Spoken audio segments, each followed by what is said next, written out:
me about rotation? Orientation's locked. Rotate. Oh, maybe it's telling you to rotate it back. Maybe it wants me to go this way. Maybe it doesn't want you to do the long way. Let me see. See how it shut off.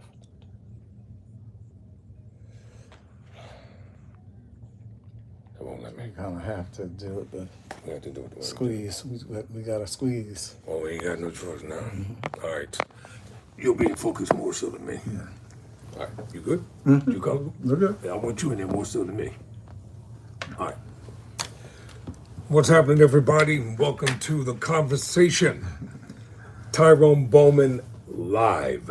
Once again, I'm privileged to have live in studio with me the one and only Dr. REB Manning, Hello, everybody. author, musician, composer, educator. You're probably a humanitarian in your own right. I try to be. A humanitarian as well. I try to be. Now, last week we had a conversation here last week, so this is part two of this conversation. And one of the main things that intrigued me, and I was thinking from our last conversation, how in this nation you broke every boundary when it comes to stereotypes. Yeah, I had to. I mean, you destroyed them. If I was going to be successful, I had to reach past the glass ceiling, and that was part of my mission. When you were, and we're going to get into your books and some other things tonight. Listen, he brought the receipts with him tonight, ladies and gentlemen. He brought the receipts. I love receipts. When you were, I'm going to use the word formulating. Okay. Your idea for success within your mind. Did you envision ENVISION within your mind yourself as a winner? Yes. Within your mind? I'm telling you, I saw, and some people say that it can't be real, but when I was younger, I saw myself doing things, big things. You know what I mean? I remember when I was in college working on my bachelor's degree at the Conservatory of Music, Boston. I dreamt that I was going to have this big, beautiful house, and it had a sunken-in floor and white carpet. Really? Yeah, I said, wow, I'm going to get, and then I would say it. I'm going to have a big sunken-in living room, and it's going to have a white carpet. And my wife is in the studio with us. Yes. She'll verify that's what happened. Is she a doctor in her home right? She takes care of me. She's a doctor. The lovely Mrs. Manning is live in the studio. Yeah, she's with us. I'm trying to coach her to come in on later. But yeah, but I had to have an idea, and you do too. If you want greatness, you have to see where you want to go and work towards that goal. And I always saw that. I mean, I also saw myself driving, because my first car was a Pinto station wagon. It was a little old beat up. I got it when I graduated from college, my first year. It was an old Pinto station wagon for $900. And that car I drove to Canada and to Michigan and Pittsburgh and down south. But when I was driving that car, I used to envision myself driving with the little Mercedes circle on the front, and I would say, "Wow, I'm gonna have a Mercedes. I'm gonna have a Mercedes." And you say it, So it's something to your words. The scripture about the words of your mouth. You shall have whatsoever. What you say. What you say, and that is true. Yeah. Because if you speak negative words, after a while, you'll get that too. Terrible things have to happen. Yeah, so I was definitely one who believed in my future. But now look at this. I wanted those things. The other part of that is I worked for it. I planned for it. So I'm a very much a goal setter. So every new year, this is a fact, my wife will tell you, I would write out my goals for that new year. You know, this is what I want to write a book. Yeah, I want to do that. Yeah, we're gonna talk about that. I mean, Yes. I had goals, and I said, this is what I want to do. And so, in order to reach those goals, I had to do certain things. I wanted to be a superintendent. And I used to always say, I'm going to be a superintendent. I'm going to be a superintendent. But I had to go back to school to do it. And so I planned, I had to pay money. I had to go and drive to Rowan University, 3 days a week and take night courses. And again, my wife was there for all this stuff. And I'm not getting home until 10:30 at night, and then go to sleep and get up early in the morning and go to work and then go back to school at night. So I did a lot of sacrificing to get the things that I have today. When you finally achieved that PhD Right. behind your name, Amen. I had tears. and you were up on that stage with the tassel, and everything is conferred upon you. Did you feel? I know you felt a sense of accomplishment, Right. but did you feel like the weight of the world was being lifted off your shoulders, or did you feel like, yes? It was, you know what? I felt great. Yes. Because I had accomplished something, but it was a step. I was on the next step. It was a stepping stone because, as I said earlier, January 1st came again that next year, and now I have new goals. And so I had a new list of goals for the next year. So let's say I achieved the PhD. Now I need a job. You know what I mean? A goal.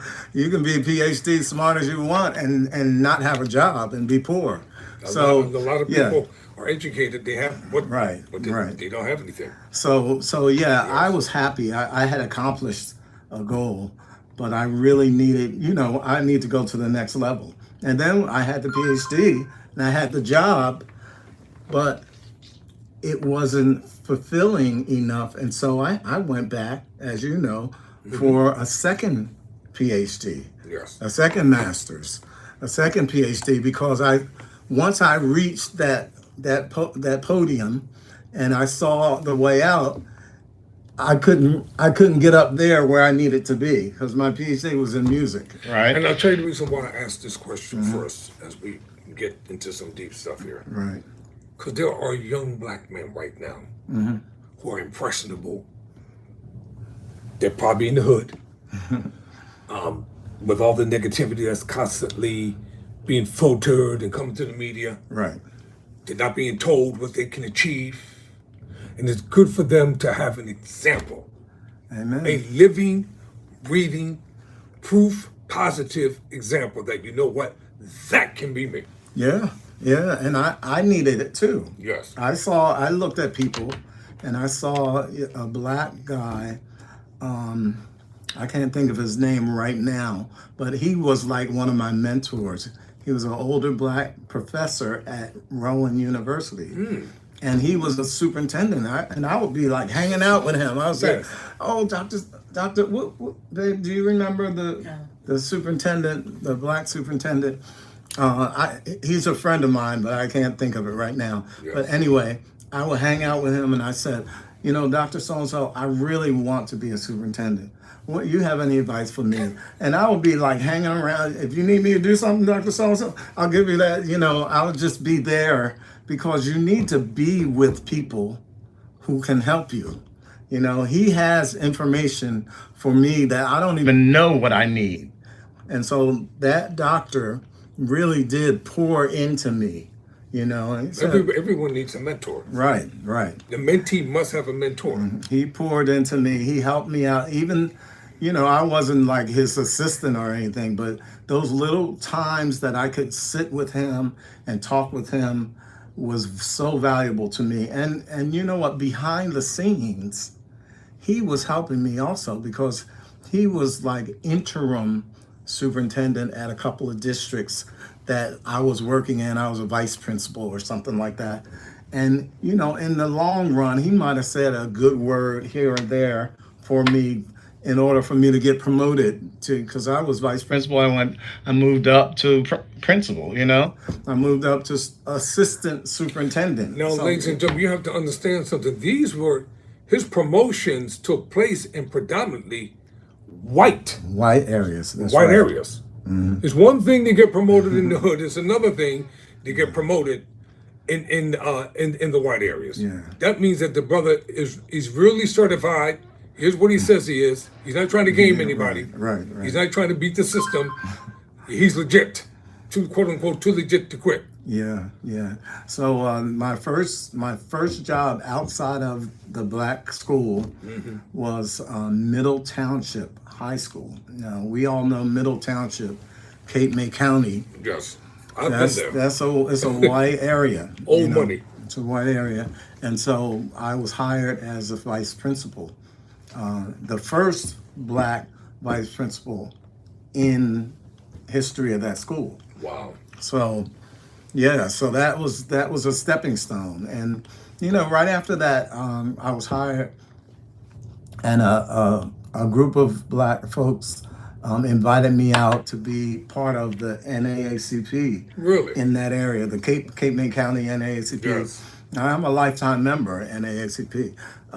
But yeah, they really helped me a lot. Just to be, and I helped them because they had an ear to talk to about schooling and are their kids being misused or getting things that other kids don't get? Why are my kids getting suspended and the other kids are not? You know what I mean? So yeah, we helped each other, but it was good for me to have a group of people in that area who have some weight.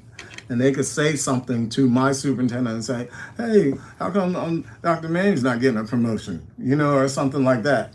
So, listen, the NAACP has been, thank God for the founders of the NAACP. Yeah. But it has been one of the strong movements that really precipitated the civil rights movement. Absolutely. Because without the backing of the NAACP, Martin Luther King Jr. and them, they couldn't have done many things. Power in numbers. You got to have the numbers. Power. Now listen, Dr. Manning is also a distinguished author, ladies and gentlemen. And I want to, only if you feel like moving on, I want to talk about. But you know what I want to do? I do want to get through my work years first. That's all right. Let's talk about that. I think that's okay, important. So now you were talking about, you broke through, and you were talking about the middle Cape May. We were talking about Cape May. Middle Township, yes. Now, what did they hire you to do in Cape May? And so Cape May County, I was a teacher at first in Atlantic City Public Schools. Right. I went to college, got my degree in education leadership. That was a master's. So therefore, I was afforded the paper to be a principal. Get certified, y'all. Stop calling yourself a chef and you haven't been to culinary school. Right. So I had the paperwork, but you know what? You got a piece of paper, and if you don't have a job, it's just paper. And so, what you have to do is apply. And as we said last week, I applied like crazy. I put a lot of money. If you think about it, you got to do an application. It's a big folder. You do all the applications, all the paperwork. And back then, you didn't do it online. You do paper. And I had to mail it. Every one of those cost like $3, $2 or $3 to mail your package. And I was doing like 10 of those a week. And they went out. And I probably did that, let's say, for 10 weeks, for 20 weeks, just until I found a job. And after 20 weeks, 200 applications, I had a lot of interviews, but I wasn't hired. So what was the interviewing process like for you? And then they didn't want to hire you. Right. They already had your resume sitting right there. Yeah. So tell me, Mr. Manning, tell me something about yourself. It's kind of like that, right? Right, yeah. And guess what? I had mastered that thing. If you do a lot of interviews, you know how to present yourself. I will always bring in a little glass of water right there, and I would just take a sip once in a while. I had mastered the interview. I know that my interviews were A1. I know that. And the people would be smiling and saying, yeah, oh, he's good. Yeah, and then I'd go away and you got the chocolate man here, and the other folks over there, I didn't get the job. And so, I mean, it's obvious. It's so obvious that there's some prejudice Of course. involved Yep. in the process. But anyway, I was blessed. I was blessed. So after all those interviews, the Lord just knocked on my door like one of my teachers. I was a teacher, a vice principal. One of my teachers said, "My district where I live is looking for a superintendent. I'm going to give you a phone number." And so, like, why? Why did I get that clue? Why did I get that blessing? I think it's because of karma. You know, I'm doing good. I'm trying to help people. I'm doing the best job I can. And all of a sudden, somebody's helping me. Wow. And that's what I think, that's how it happened. The Lord is always looking over us and controlling course. things. But anyway, I called the lady up, and little did I know she was in charge of the board. She was the board president. Now, let me tell you something about boards of education. The board of education can do almost anything they want to do if they have the votes. And so I met with the lady, and she'll remain nameless. I met with her, and she said, "Look, Bob," she called me Bob, like we're homies. Yes. And she said, "You're going to get this job." You know, it was the first time I met her. I didn't know her from Adam. You know, she. Now this was down the AC, Cape May. This is Cape May County, yeah. Right, okay. And so she said, "You're going to get this job. Don't worry about it." So, and at that time, the superintendent was still working. Everybody, he was on a job. I came there to visit, and she took me for a tour of the school and all that. Met him, shook his hand. But anyway, so the point that I'm making is that she said it's all about the votes, and she controlled the votes. A nine-person board. You need 5 votes, majority rules. And she was running that board like a clock. It was clockwork. She knew exactly how to do, what to do. And so, I mean, long story short, after that, it took about 8 months. You know, I started working there in the summer for a summer program as an assistant. Then I was working there as a contract. I was doing like marking papers or doing something administrative, you know. And next thing I know, the board had put him on suspension. They suspended him, and I was just like somebody working around the office trying to help, getting a little bit of money, a little stipend. And next thing you know, I was the acting superintendent. So I had to go through a lot of stages. You know what I mean? How long did that last? Really, I was approved. So let's say I started in August, let's say, of 1 year. I wasn't approved to like July 1st. So it took almost Of the next year. following year. Oh wow. Yeah, so I was acting though, but I was an acting superintendent probably in February to June, you know. And then July 1st, I became. That's when it became official. Yes, I became the superintendent. How long did that first assignment last? The first job. That was 4 years. 4 years. Then what did you transition to? And after that, I transitioned to the 5th largest school district in the nation. It was really a beautiful dream job. Which was? Clark County School District. People don't know what Clark County is. Clark County School District is Las Vegas. Yeah, I know that. Las Vegas, yeah. Yes.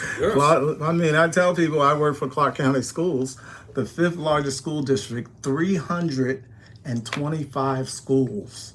Now, you know, Camden might have, 15 schools or something like that. Philly might have 100 schools. Clark County is entirely different. Yeah, it's wide, and it's a county system. So Yes. you really you have Atlantic County, you got Cape May County, you got Burlington County. All these counties were all in one in Clark County, and so I mean all the cities rather, all the school districts. So there were a lot of school districts that were included in that Clark County schools. A lot of cities, rather, that were included in Clark County schools. So yeah, I supervised. Were you recruited to come I there? was I applied first. Yeah, Yes. in New Jersey. I was in New Jersey. I applied, and then I got a call from the person who's doing the interviews. He says, "Oh yeah, I want you to see. Can you get out here next week?" And I said, "Yes, absolutely." And so yeah, it all worked out. And What was your primary function as a superintendent? well, superintendents supervise. So I want the audience to know. Yeah, superintendents supervise all learning, all purchases, all hiring, all firing, the choosing the learning modes. You know, if you're going to the budgets, testing, all of the things you have purview over. You know, so you look at everything all the way down to how clean is your school going to be. That was one of my first things when I was hired.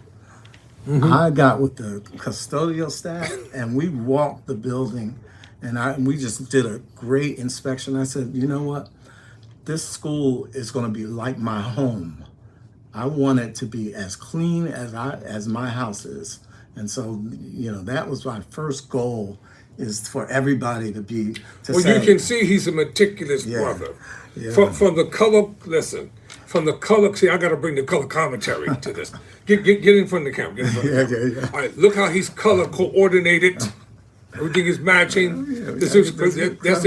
Look at the pearly teeth. See, you check that out. See, I got the reject shirt. He's got the real shirt. Mine came out of the plastic bag from Walmart. I'll bring you one of mine. Oh shucks. But okay, listen, y'all. This is all live. I had to turn my phone off. Turn my phone off. Dr. Man, to get together. Yes, thank you. Now he's the real deal. Well, I started saying a different thing. If I say that, they're gonna be mad. No, let's just say he's the H in charge. All right. Oh yeah. Yeah, he's the H in charge, and the buck stopped with him. Did you ever have to fire anybody? Oh, absolutely, absolutely. And but you know what? And so so my job in this new district, Yes. they had, when I was hired, there were 3 black people working in the school district.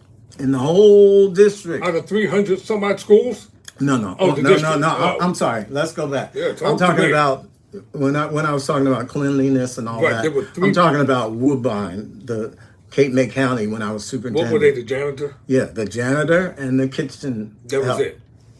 Period. There's no minorities.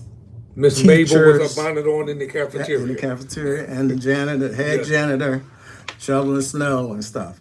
And so that was the first thing I started. And I got backlash too. You say, what? So I had to hire staff. My first year, I hired, let's say, 14 people. All right? Yes. Maybe six of them were black.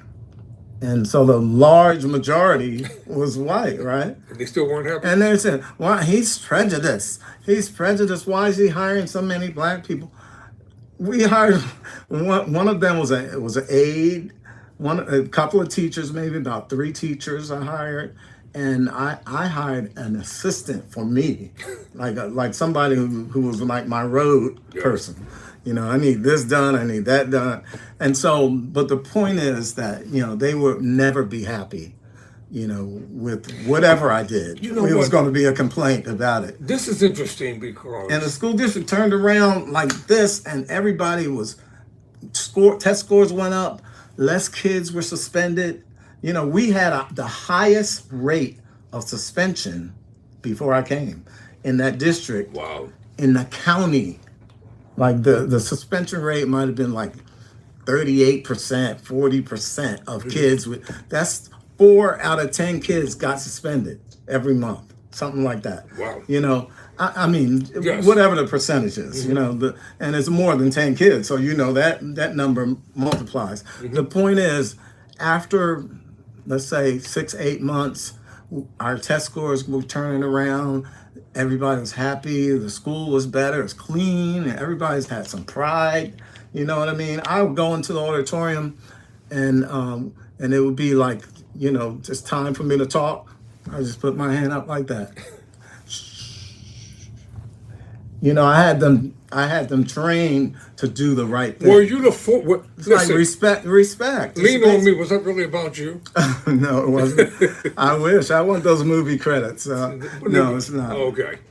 But yeah, I studied those. I looked at, you know what, my wife will tell you also, I was so meticulous that it would be a board meeting on television, and I would listen to the board meeting to see how the superintendent is talking, what kind of things they were saying, how they presented themselves. I had to study and learn because this was my first year, right?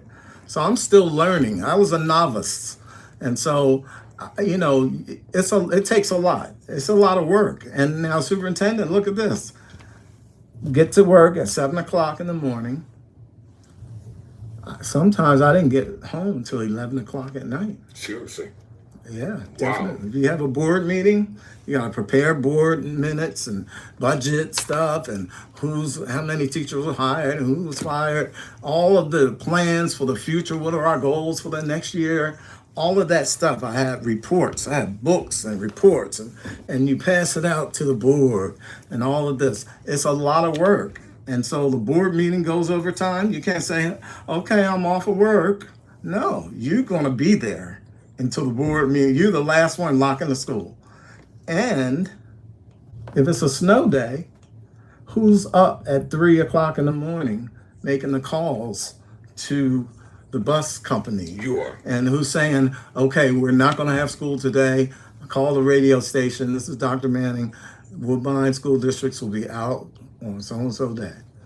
Or we're having an early come back to school at 9:30, not at 8 o'clock. All of those things I had to do, So it was more than a notion. And actually, when I said I want to be superintendent, I really didn't have the full, because I've never done it before. I had to learn it, and it was a lot more than I thought it was, too. Did your days as an athlete prepare you for the endurance factor? Absolutely. Because people don't understand sports is more than just about sports. Yeah. It gives you life skills. Grit, Yes. Even though you're tired, you keep running. Yes. You keep lifting those legs. You go for the goal. You got to get to the finish line. Yes, that's inside my head. Well, there's a word they call it intestinal fortitude. All right, I like it. And you have it. You still have it. I do have it. Ladies and gentlemen, Tyrone Bowman live. Conversations with Dr. REB Manning tonight. This is part 2. Yes. And the reason why this conversation is fascinating because to see him today, still standing tall, yes, with his lovely wife by his side, his partner. Amen. They're standing tall, they weathered the storms, the trials, the tests, and he's here to tell the story himself. We're not reading about it per se in a book. The person is here, the man who lived it, the woman who's been by his side through it all. That's right. This is what real history is about. Absolutely. And I'm honored to be able to do it with you. Oh, it's all good. Brother Bowman. Now listen, how long were you the superintendent there? I was there. Or did they call it something different for you? No. I was acting 1 year, and I was a superintendent for 4 years. No, that's Cape May. I'm talking about Las Vegas. Oh, okay, yeah, okay, Las Vegas. Yeah, how long were you out That there? was a 4-year stint, also. Was it like a contract for 4 years? Yeah, Okay.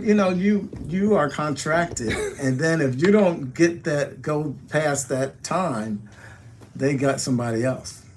So Did they want to renew with you, or you? They opted? did not. Do you believe that? After all the good you did? Right. Yeah, I'm talking about Woodbine. Oh, okay. Woodbine. All right. Woodbine, no. And that, it's a lot of politics in all of that. Remember, I told you about the votes, the numbers. Mm-hmm. So by the time I was finishing my stint in Cape May County, the politics had changed. And the board had new people on it. And they were going in a different way. And that's par for the course. I understand that. Well, And you she did the was- hard work though. Yeah, I did, and nobody can say that my time there was wasted. The school district went up to high heights. And so you know what? Test scores. That's another factor. We can't afford to mess up. Right. You're right. We have to set the example, be the example, live the example. Because if we don't, ain't nobody like us coming behind us. Right. And that's what a lot of folk don't understand. And but you know what, the person that took the job after me was one of my assistants. Good. And you know, I was heartbroken that it wasn't me, but I was glad that she had an opportunity because she was like an assistant principal Yes. at that time, and she moved up, and so that's good. She was black also, so I don't have it. I knew that my time there had run its course, and God blessed me with the second job in Las Vegas. Think about this. I was in Las Vegas. I was living on Las Vegas Boulevard, the Strip, in a gated community. Really? My address was 9000 Las Vegas Boulevard. Look it up on the web. 9000 Las Vegas Boulevard. It's a beautiful gated community with the pool and all that stuff. And I had my car, get in my car and drive down the road to the board office down there and sit at my desk and then go to meetings with the casinos to see if they have something for our students. They would come in and do like little sample shows for the kids, Yes. go to luncheons. I mean, it was like a sweet, sweet job. Now, how did Mrs. Manning factor into all this, and what did she think about everything that's happening? for Yeah, y'all? yeah. At that time, Charlotte was still working as you were a teacher, right? Yeah. She was working in New Jersey Oh, okay. as a teacher, and when I went out, I stayed She's there. ladies and gentlemen, she's a very lovely lady. I'm trying to get her to come into the camera. she's acting Yeah, kind of shy. we'll bring her in Yes. when we. Yes. But yeah, I worked for a year, and she came up in the summer. So we had an apartment there in the summer. I mean, well, my apartment at that time. And she was looking for jobs in the summer for the next year. She was going to move in Wow. to work. But what happened is that Las Vegas had certain requirements, course requirements. Now, she's already a teacher. She had been teaching for 3 years or whatever it was. Way more than that. More, okay. So she was teaching for all this time, and we were just going to transfer her credits and get her approved for a contract. And they said she needed to take so many courses, 3 courses or something like that. And that would have taken a year or more. So it wasn't worth it. You know, then the salary was a lot less in Vegas than it is in New Jersey. It was? Yeah, oh yeah. Did Vegas- any perks come with the job? No, No perks at all. no. Wasn't worth the move. It wasn't, yeah, It would have hurt me right. because of the years. And it would have messed up her pension yeah, in the New years Jersey. that I had in New Jersey already, Yes. would have hurt me to move. So it would be almost like starting over, and it Right. wasn't worth You would have lost credit Yeah. from So Jersey. how long were you there for that tenure? I was there for 4 years. In Las Vegas as Yeah, well? and then when I came back, I really actually came back because my mom was really ill at that Yes. time. And so I came back once when she was in the hospital really bad. And my brother was taking care of her, but he wasn't doing a good enough job. I think, you know, at that time she was really bad off. And so I resigned and came back to Jersey to really take care of her. And That's commendable. and she lived with us to her death, about 4 years after that. So yeah, that's that was my life. I enjoyed that time with my mom. I treated her like a queen. Anything she wanted in the world, she got. You know, she said, "Well, Bobby, I don't have any money." I said, "What do you need money for?" I pull out and give her like $500. Put that in your wallet. Yes. You know, whatever it was. That's a little minor. thing, but anything she needed, a new chair, a recliner, anything. We got a new car to drive her around in just so that she would be comfortable in the car. It was a big Mercedes car. It's easy for her to get in and stuff like that. Yeah, she got everything she wanted at that time. Because I was blessed. By then, I was really blessed. You know, I had basically retired from Jersey, and I worked in Vegas, and I didn't work long enough to really get the pension there. Right, because you only were there for 4 years. Right, I was there for 4 years. I So I mean, that time coming back, you know, just was good for me to be with my mom for about 4 years. Well, you know, I'm going to tell you something. I'm thinking of in the book of Exodus, where it talks about honoring your father and your mother. Right. That your days may be long, but you don't just get longevity, but there are, quote unquote, there's an addendum attached to it. Mm-hmm. Because the long days bring about prosperity. Blessings come with that. Yes. Yeah. See. Yeah. And that's what people don't understand. Obedience brings rewards in this life. Mm-hmm. And a lot of individuals want the rewards, but they don't want to be obedient. Do the work. They don't No, want they to do don't. the work to get the And what's blessings. commendable is how you all put in the work. Yes, we did. And that was hard. You know, anyone's ill, you know, she was in the hospital off and on. She was in a nursing home for a while. You know, we always wanted her to be home. So that was a difficult time, man. And really after she died, I had a problem with insomnia. Really? Because I was taking care of her, right? Mm-hmm. And like I would just kind of stay awake so that I could hear her in case she fell out the bed or whatever. She needed me in some way. You know, finally we got like a baby monitor in her room, you know, something like that. But the point is, after she died, I couldn't sleep for maybe 2 years. I was really up a lot, you know. Because that had become a part of your routine. Yeah, It became a part of your life. Yeah, I was always up. I had to go up there. And was your wife knocked out cold? My wife had to go to work because don't forget, I wasn't stopped working. Yes, I understand. Yes. At that time, yeah, she was What, still for working. the entire time, for the 4 years? Yeah, I was home. Yeah, and later on, towards And the state end, wasn't paying you back then to take care of your mother? No, they weren't. No, they Hint, weren't. hint. Yeah, so I mean, it was a sacrifice for me, and you know, money wasn't the best, but I was blessed, you know, and really now, after all that is over, and now I look at our life, my wife and myself, our life is really a blessing. How long have you all been married? We've been married for it's going to be 31 years in This month. a couple of weeks. Yeah. I'm going to ask you a question. I'm going to ask just the opposite of what people ask. Uh-huh. Did the trials and tests and the ups and downs draw y'all closer? Because people usually say, well, tell me what is the secret to a happy marriage? And I want to know about the trials and the tests and the ups and the downs in between. I think we're going to have to bring her in then. Oh my goodness. Yeah, you take sit her right back here. She can. Wait a minute. She No, can I was sit. going to put her here, and they can hear my voice. No. They can sit. We all can be right here. right. See, all three of us. Yes, are- because I would like we're to know, here. did the trials and the tests bring you all closer, or did it create a divide for a while and then bring you closer? I think a little of both. Right. Okay. A little of both, to be honest. Yes.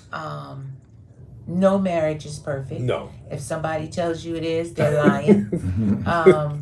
You have to learn how to compromise. Okay. That's okay. a big part People of think it. that's a dirty word. Yeah, compromise. no, you have to compromise, and you have to have communication. Yes. Good communication. Yeah. Is he a good He had to communicator? work. I had to work on him with that. Or was he an introvert and not? Well, it would be most. Wait, I don't let me know. turn my people- chair around now. Yeah. Somebody bring me some popcorn. Communication to me is. He knows how I am. I'm a stickler. Everything has to be in its place, or Yes. I'm bothered. If it's not, Oh. I'm bothered. And that means in the house and however I She's organize neat-free, things. neat-free. I'm very compulsive with that. So communication is I know you're going to work at this time, but if I don't hear from you or you're not home, just call me and say, I want to stop off, or, Was he because I'll good call. at that Mm-mm, or not good at mm-mm, that? mm-mm. Or if I call and you don't answer me. Okay. Wait, but he's shrugging it off. Yeah. No, I'm saying, like, Right. like, and Were then you consumed life, with, like, were you consumed He was with work? consumed whatever Yeah, he life, was I doing, mean, but just say, I'm good, I'll call you back. You know what I mean? So I know that you're good, So communication is very important, and compromise. No, would he I bring his feel- work home with him, or did he leave his work? No, he brought it home. No, it's home. Work all the time. It's home. Yeah, we had a home office, Yeah. and even though I was home, I would be on the phone working. On Sunday afternoon, everything. Yeah. And usually, I'm a musician. I was a church organist for 40 years or whatever. And when I started working superintendency, I had to stop the church. I couldn't do it, because I needed a day of rest. Sunday was like a day that I could just not, Saturday you got to do house stuff, shopping, whatever. Did Mow the you lawn, put whatever. him to work on the I weekend? do. Yes. Yeah. He has some things that he Yeah. needs to do. Yeah. Do you still put him to work on the Yes, weekend? I do. Yes, I do. Absolutely. I don't mind. Look, I told her when she retired, I said, look, you want me to retire? Because I'll just be in the garden planting flowers. I love stuff like that. And, but yeah, well, we're both retired now, and I do garden work. I love it. I just love putting my hands in dirt. Now, as you're seeing him achieve his goals, and you're there through it all, with, from one degree to another, et cetera, positions, and you know that, especially as a black man in America, and when you see how God really advanced him, how did that make you feel knowing that you saw the private side of him? Oh, yeah. Right. What he had to go through. Oh, yeah. See, people do this, but they don't understand that you're Yes. there every step The struggle. of the way. What was it like for you seeing how God just would promote him? Yes. I would thank God for Yes. that. Definitely. Because that was a hard time for him. So I had to kind of like really lift him up and keep him positive that it's going to be okay. Yes. So that's another part of marriage. You got to lift each other up. Just like, he lifts me all the time. He pushed me to go back to college and he said, you can do this. And I said, I am too old I for held this. her hand. I said, I said, I am too come old on, for we're this. going to the When register to when he was college. pushing you, did you want to go? You didn't want to go? I did not. Why? I didn't have enough confidence in myself to say that I could do it, And he stayed on me, walked me to the bursar's office, and these are the courses. And I said, 3? I can't take 3 right now, because I'm still working. Yes. And he was like, oh, yeah, you can. Yeah, you can. Yeah. Push I me. used my plan Yes, for her, he did. too. He did. And I'm surprised you did. didn't write a book telling folk how to do that. But That's the next one. That's the next one. Step by step, yeah, man. and it was nights that I came home and cried. Right, yeah. The homework was so overwhelming. It's a lot. All of this thing is a lot. Like she was saying, she bolstered me up. Because, I was working on papers and 10, 11 o'clock, 12 o'clock at night. I got to finish for tomorrow, hand this in. I was still working. I'm doing all this stuff. And I don't see any job coming for me, But you see that happen for Oh, us. yeah. But the point is that you need a cheerleader. I needed her to say, you're going to make it. Don't worry about that. What was it like for you when do you have a master's or doctorate? No, I don't have a master's. Well, what was it like for her when you saw her finally graduate? I was really happy, and you could tell. He bought me a brand new car. I bought her a BMW. I was tears. He had it out at the campus. We had a graduation party. Yeah. And so that night, she had a wonderful graduation party. All her family, everybody's there. And I said, ladies and gentlemen, something's outside. Our package just came from Charlotte. Everybody ran out. And that car had a big red, beautiful bow on it. Like It was nice, man. That was a beautiful car. Yeah. Now that was a good vehicle. Well, how did you feel knowing that He's your cheerleader, your motivator. Oh yeah, yeah. We just, I cry. He doesn't know, maybe because when I pray or I'm not, he's not with me all the time. Yes. But I'm just so grateful. I'm just grateful because when I look back over my life, where I came from, what I've been through, Sure. I definitely did not see myself here, where I Did am you right did now. you know you were going to be married to him? No, I didn't. No. I really didn't. He started, our story starts from church, Yeah, church. Listen, y'all. and Pay I attention. was the choir president, Okay. and he became our new musician that we needed at the church. So I was just And hired He was just to come to that hired. church. Introduced himself. I introduced him to the choir, let him know all the information. We meet certain nights, blah, blah, blah. And never looked at him a second look. Never paid him any attention. And one night after rehearsal was over and everybody was leaving and I was in charge, making sure all the lights are off. And he says, you know what? How about if I take you out to coffee? And I'm looking and I'm like, what? Take you out to coffee. What? Get to you want to go Like, get a Okay. I said, what? And I was like, yeah, maybe, but I'll meet you there. I said, and he said, okay, no problem. And from that night on, was that January? yeah. We had a couple of dates, met where we were going to eat or get together. And February, he asked me to take off from work. And I said, oh. And I said, Interesting. Valentine's Day. Wow. Okay. And he says, I need to go up to Cherry Hill Mall. I need to get some stuff for my organ, my piano. piano, and all. Repair And a I said, piano. okay, I'll take the ride. We're walking around the mall and walking around. I'm thinking to myself, when is he going to go in the music store? Like, when is he going to get what he said he came here for? But I didn't say anything. And he took me in the jewelry store. And he said, pick out whatever you want.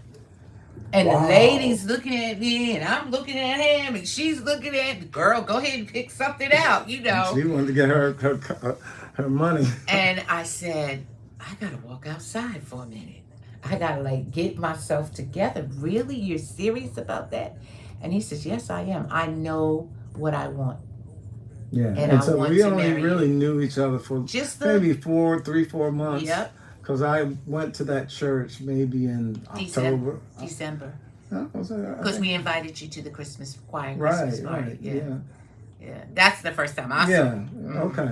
But it was a quick Did you turnaround. know in your heart that you wanted to marry her? Absolutely. When you yeah. first met her? Did you? Absolutely. Did you know Yeah, that? I could tell. Yeah. So February was the engagement. Everybody in my family and work were just. They were sick. They were said, like, no, oh my no. gosh. What It'll are you never doing? work. What are you It's too doing? quick. What are you doing? You don't know him. You don't know him. And I was like, oh my God. Oh my Everybody was saying, no, terrible, don't do it. God. And March, Ah. we secretly Yeah. went to my You pastor. eloped? Oh, no. Yeah. So again, as I said to you earlier off air, Yes. I was talking to Brother Bowman, and I said, look, you need blessings. Amen. And so you got to do everything the right way. I talked to my fiance at that time, and I said, look, I don't want us to live together Amen. That's and right. not That's what he told me. and not be married, and we're living together sinning. Yes, yes. I want the blessings of God. And so I said, let's just go get married. You want to marry me? I want to marry you. And she was thinking about it. I knew. She was thinking like, I don't know. But yeah, we got married. We secretly got married. Nobody knew. Nobody. It was in March. It was this month. So don't forget, we met her in December. January, that's only like 5 weeks. Then February. So I might have known her for 12, 14 weeks, 3 months maybe, before And here we you got are, married. 31 years later? Yeah, Yep. been together. Now, I am going to ask you this because I think it's important especially for young people to know. What is the tie that binds y'all together? I think because they say I'm the outgoing and he's kind of laid back. And they say opposites attract. That is very true. Yeah. Yeah, I'm introverted. He will, he's good if it's something on television or he's reading something or whatever. And he goes, what are you doing? Why don't you just sit down and relax yourself, And I'm like, well, let's go over here. But I think that kind of relationship, we're good together. We travel at least once a month. We go somewhere together and, just spend time with each other. But I think opposites attract because we're definitely opposites. Yeah, definitely. But yeah, and we work together. I had to learn in our marriage that he needs words of aspiration. Affirmation, yeah. On a regular. Babe, the yard looks good. Babe, you did a good job in there, Yeah, because I work a lot. Yeah, and I want to get some. Right. Why am I working if nobody appreciates it? Yeah. Do the little things mean much? Mm-hmm. Like, I'll give an example, like the anniversary he remembers, your birthday, your favorite color, Yep. or your favorite meal, the favorite restaurant. Right. Because these are the things that really people need to remember. Yeah. It's over the That's first true. day you're married. Surprises, I think. Yes. Like when, just getting flowers just because.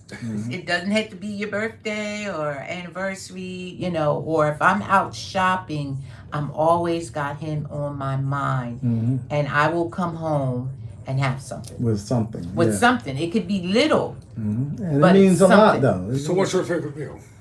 Her favorite meal? Yeah, what's her favorite meal? Well, right now, I would say salmon.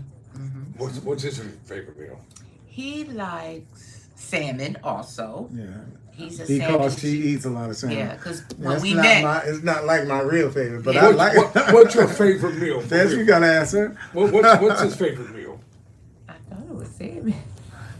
That's I mean I did Yeah. salmon. Yeah, I would say Chinese food. Food. Right? Oh, yeah. Right. Yeah. I mean, because like you have a favorite meal, right? And what's your favorite meal? I love shrimp. Oh yeah. I love sure. it. Anything with seafood. That's my And your favorite. favorite color? No, wait, no. What's her favorite color? Well, right now it's red. And what's his? Burgundy. Burgundy. Yeah. And the reason why I'm asking these questions because a lot of couples will watch this, and I want them to see Yeah. it's the simple things that matter Right. more so than the large, humongous things. Yeah, You can get a car that costs $100,000, but if you get her birthday, you got a problem. Yeah. Got a problem. It ain't about it's not That's about true. the car. Yeah. You that's remember true. her birthday, player. Yeah. Exactly. Now you got a problem. That's right. I mean, she's grateful for the car. Right. She would have liked to have the car with some money in it Right. for a birthday. That Right. too. That too. Do you see? Yeah. Because oftentimes, I don't think people, ladies and gentlemen, I'm going to have to take a quick break. Okay. Tyrone Bowman Live. When we come back, we're going to continue this conversation. Then we're going to get into Dr. Manning's books and some other things here. I think you're going to break the record tonight, Doc. We'll be right back right after this. You're fine. No, you're fine.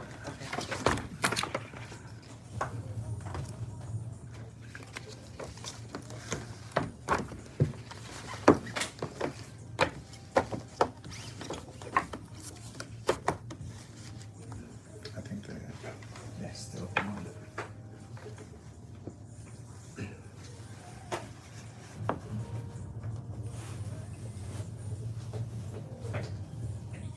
He has to change the music over there. That's the radio station.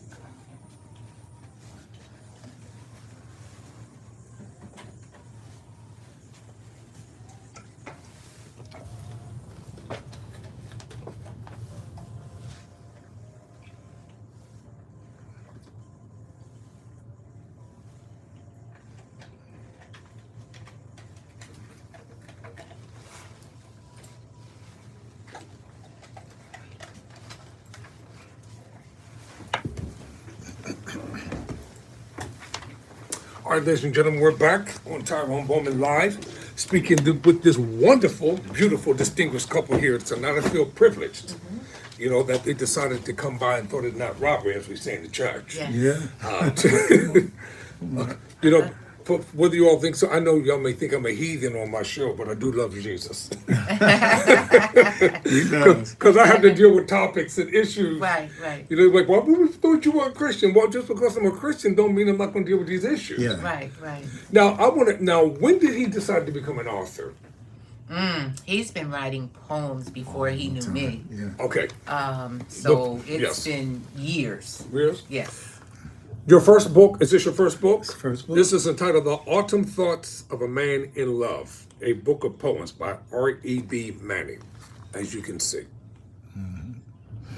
And now, what I would like to say about this go right ahead, is yes. that this Is this fantastic, about you? Well, one of them in there. yeah, this fantastic photographer, because all of my books have photography in them, Beautiful. and it's just like, Yeah, show them. Show them. yeah,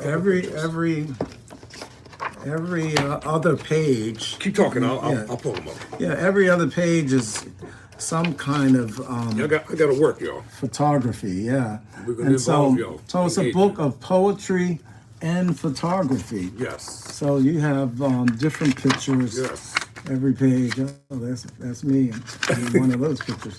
But yeah, so the point is that the book has so many. Oh, I like this one Yeah, right here. isn't that nice? Isn't that nice? Close up. So it's photography and poetry, and so yeah, I noticed there's a bookmark in here. I was using that as This is when I go out and do book readings and things like Really? that. Yeah. Yeah, so I'll go out. What's your favorite poem out of here? Today I met an angel. Today I met an angel. That I wrote that poem for her for our when I asked her to marry me. So I gave her the poem. No, did he propose in the mall? Yes. I did, yeah. In the mall? Yes. In front of people? Right Yes. out there. What did he say? In front of the jewelry store. Really? I said, Yes. hey, we're here at the jewelry store. I want to marry you, and I don't know how you feel, but I had been married before, and I was divorced at that time, and I said, I know I can have a good life with you. And You just knew it. You knew it on the I inside. felt it. Yes. Pull up the poem. Is it in that one? I'm not sure Is it's it in in this this one. Let's look at the table of contents. Yep. Let's see. What did your family think after? Oh, after. Oh, they loved him. Oh, yes, yes, yes. But in the beginning, it was like, he's moving kind of fast. Yeah, it was too fast. I think it's And they awesome. were like, why, don't you want to wait? You don't really know him. And then after they got to know who he was, then it turned around. Yeah, it turned around. Were you happy Oh, yeah. when he proposed to you? Oh, I was ecstatic. I was like, oh my gosh, I can't believe this. Did other sisters have their eyes on him? No, It's I don't choir? think so. Oh, in the choir? Yeah, Yes. yes, you Yeah, Oh, know that. yeah. That went around too. Yeah. Like, were they dating before that? Like, how did this just suddenly happen? They're engaged. But why her and not Yeah, me? You know, right. That, Yes. that type Oh, of thing. yeah. Oh, yeah. Don't worry about it. Yeah, I will pull out. Maybe we'll do another thing on just poetry and Okay, writing good. another Now, time. Winter Thoughts. Where's your second book, guys? Is this the second one? Yeah, the Winter Thoughts. Winter Thoughts. What's this about? The Winter Thoughts of a Man in Love. And you can see a lot wow. of these, if you look at the forward, it Winter kind of Thoughts tells of a you, Man in Love. it tells you about the book, And Yes. it's like, But I wanna of the hear book. you But say it. wanna, yeah. Yeah, So yeah. generally, the Winter Thoughts is about lovers who get together in a time where it's so cold. Let's come together and use this body heat. Did y'all So- did y'all take walks in the park in the wintertime? In the Around, snow? like in our house, like on our driveway is very big. Yeah, Really? Yeah. like a football field. Mm-hmm. Yeah, Ah, yeah. I'm gonna tell you that what we these are nice titles. we lived in Atlantic City, New Jersey, for when we first got married, and I have 4 kids, and she has a son, so that's 5 kids we had, and 2 adults. And my sister died the year we got married. I went on our honeymoon. We got back from our honeymoon, and my sister died like a couple days later. And so her son, we took him in. So her son lived with us for like 20 years. And so we had 6 people, 6 kids, let's say, in our house. And so we needed a house. And so could you tell them about the house? Baby? What was that like raising 6 children? I mean, tell them about A lot. we were in Atlantic City with like a 3-bedroom house, and with 6 kids and us, and she found the house. So I was driving to Stockton to class, and it was a detour off of Pitney Road to the street that I was like, oh Never my been gosh. on before. I was like, where am I? I'm driving, the traffic's getting backed up. And I happened to look to the right, and I saw a for sale sign in this yard. Huge house. I said, oh my goodness, that's beautiful. And I decided to drive around, get out the traffic, and go around the driveway. And I said, wow, it's got at least have 4 bedrooms in there. Yes. You know, I said, this looks spacious. I'm going to write the number down. And I said, I'm going to, when I get home, we're going to go look at this house. Like, we need this. Okay, go ahead, Doctor. And when we went to go look at it, it had been like abandoned for a while. You can see there's a lot of space. It's just like a big. Well, that won't show up on the screen. Yeah. Oh, it won't. No, the writing. No, you go right ahead. Oh yeah. The photos won't. I mean, the comments so won't show up. you can kind of see it's a driveway. Yeah. Oh wow. It's really a large. You all still live here? Oh yeah. I want to 30 years. 30 years. Oh wow. Yes, it's 6,000 square feet. 63. That is huge. Yeah. And 7 bedrooms. 6 bathrooms. Well, how did you? I didn't know it from the outside. You just thought it had 4. And I said, oh my gosh. So I copied the number down. We called the guy the next day, and he took us to look at it, and I said, I want it. That's it. I want it. But back again, I'll say to our listeners, yes, if you're blessed, you can do. The Lord will make things happen for you. Yeah. We have been blessed our whole life, because we started the right way. that's right. We've been doing the right things. We used to have prayer together. It's just that it's the blessings, and we work in church. We work together in church. She's the soloist. Well, you know what I love about y'all, and this is real. This comes from the heart. There's nothing fake about you. Right. You all know fake people, and I know fake people, but I can feel that the two of you are very genuine.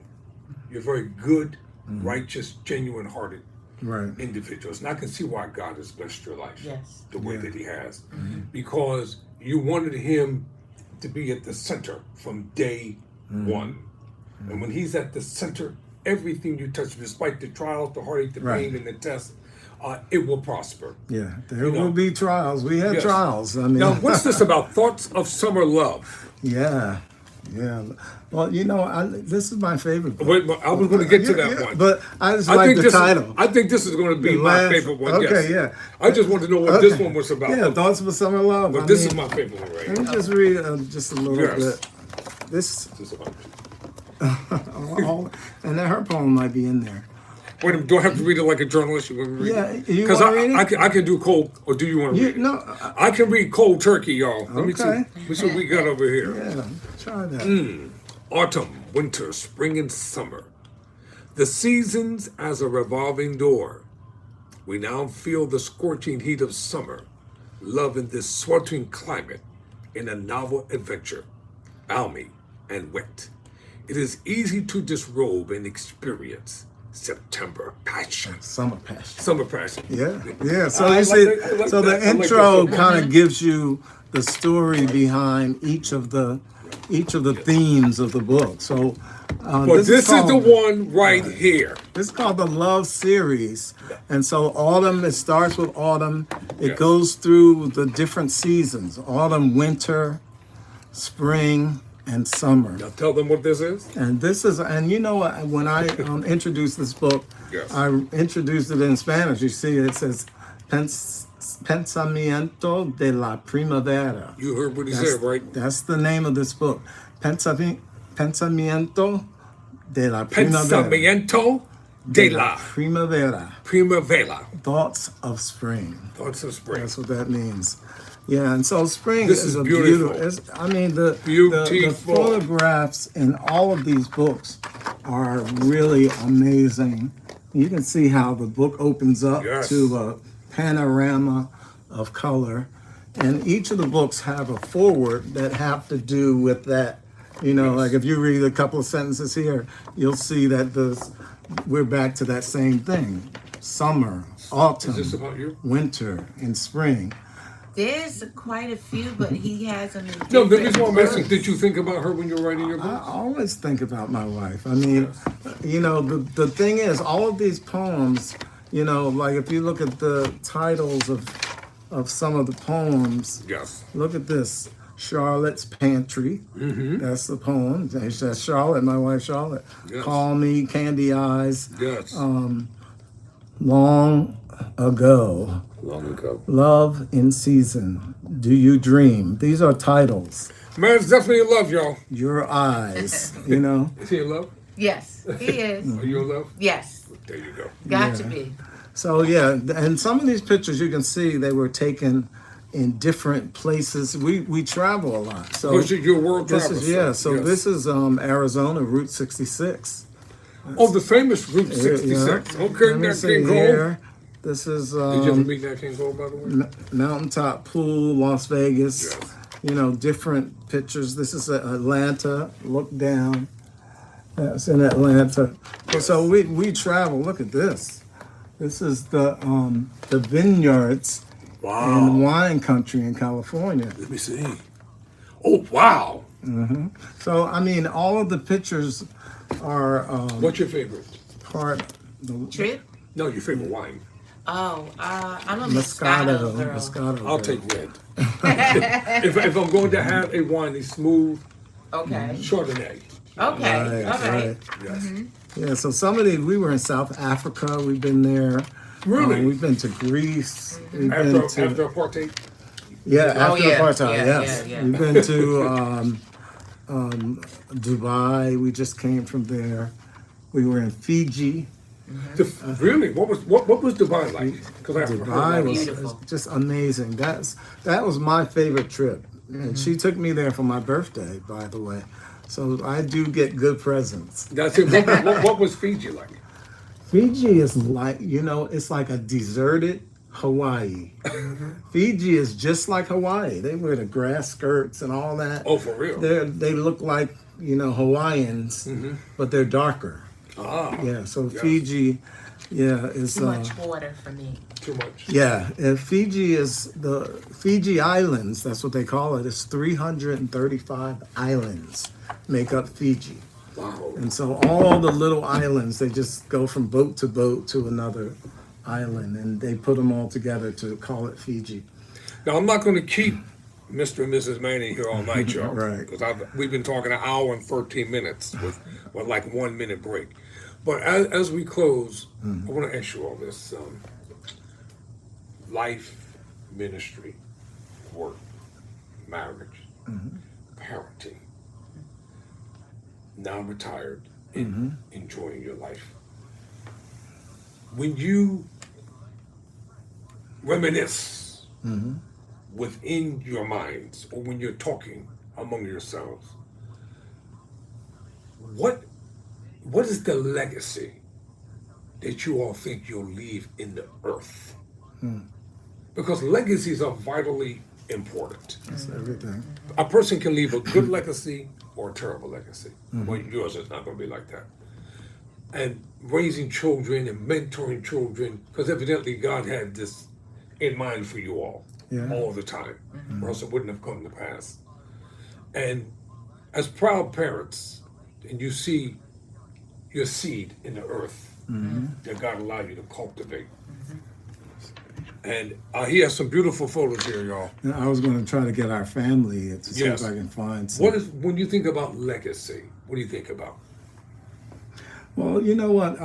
Our legacy is definitely going to have to come from our children also. Amen. You know, what they do, what they learned from growing up with us and being trained in our home. Yes.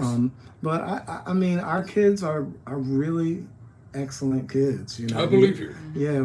Yes. One son is in Atlanta, and he has his own business, and he's doing very well. I have a son that works at NAFAC, or the Air Force Base Yes. in New Jersey. Bless He's him. an engineer. My other son's a teacher, Follow his footsteps. and my daughter Yes. is a what is a caseworker? Is that what she? Well, she's the supervisor. She's the supervisor. Of, people that have disabilities. Yeah. and she runs the thing for Atlantic County. Wow. Yeah, so she's doing very well, and her husband's a human resource manager For who Amazon. hires for Amazon. I mean, he goes to Canada, you know, all across the country. He's like Wow. a regional Yes. supervisor. So, and we have 13 grandchildren. So that's, I mean, we have a First of real all, they don't caravan. look like they have no 13 grandchildren. I'm gonna tell you straight up. Yeah, 13. But we have to have them over, split up sometimes. You can't bring them all. You just can't. That's Is not Is everybody. this the family? Yeah, that's, But that's not I don't know how you everybody can in see. there. Wow, they can see it. Oh, okay. Yeah, the writing's not there. They Yeah. can't see the writing. And that's inside our house right there. That's Wow. that's the fireplace. You know, And you're the kids- definitely blessed. Yeah. So the kids, you know, that's Oh, the grand. wow. My daughter, my son, his wife. This is your daughter here? Yes. That's your daughter. Oh, look at y'all! Look at y'all! Yeah. These Wait a are minute, did you get grandkids. this from China? I got that from Las Vegas. I love Wow. Vegas. I shop. I do shop. Now, where your son's at? This is, Yeah, 1, 2, uh-huh. 3, Ronnie's 4. not in there. Yeah, one son from Atlanta He is not wasn't there. there. This is beautiful. Yeah, that's my daughter's husband. And that's an original fireplace there, That's the too. fireplace. Yeah. That's a real fireplace. Yes. Ladies and gentlemen, listen, the time has come. You know, I'm so glad we had this time together. Just to have a laugh or sing a song. Just before you get started, before you know it comes the time we have to say goodbye. End quote. That's Carol Burnett. Yes. We love So it. it is always a joy. And next time you come, we're going to we'll talk focus about we're just- gonna, just books and the happy times and the things that matter. Mm-hmm. So this is what a real family represents. My pleasure. It's been Thank a you for blessing coming. for you. My pleasure. Thank you. Thank you so Everybody, much. please listen to every show that Tyrone Bowman does. He's a true intellect, and he knows what he's doing. God bless you. Thank you for interviewing You're me. welcome. Thank you. All right, ladies and gentlemen, until next time, thank you all for watching. If you haven't subscribed, please subscribe. As a matter of fact, I don't often ask this, but please share this video because I want America to see this. Until next time, thank you all for watching. Never surrender. Never quit.